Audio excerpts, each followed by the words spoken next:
Assalamualaikum warahmatullahi wabarakatuh. Kembali lagi di channel Dunia Proyek. Di video kali ini kita akan membahas bagaimana cara membuat tracking di aplikasi Offline Maps. Baik, kita langsung saja untuk membuka aplikasi Offline Maps. Di sini ada petanya. Jadi bagaimana caranya? Kita klik gambar bendera. Setelah itu kita klik lagi Create a Place Mark. Terus kita menggunakan fitur patch.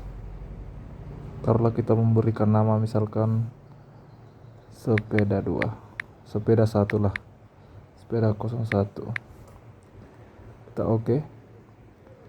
Jadi di sini ada tampilan seperti ini. Di sini kita bisa mengklik gambar panah ini.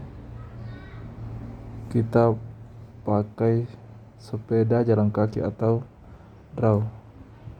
Kalau kita ingin langsung saja klik draw, lalu kita berjalan atau naik sepeda, maka titik-titik tracking itu akan terbentuk sendiri dengan area atau jalan yang akan kita lewati selama perjalanan melakukan tracking.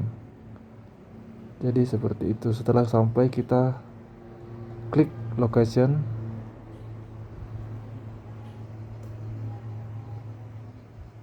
Klik location.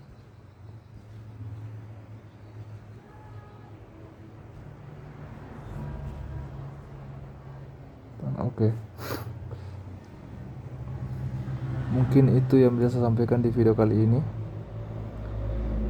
Jika kalian menyukai video ini, jangan lupa subscribe, like, dan komen. Wassalamualaikum warahmatullahi wabarakatuh. Terima kasih.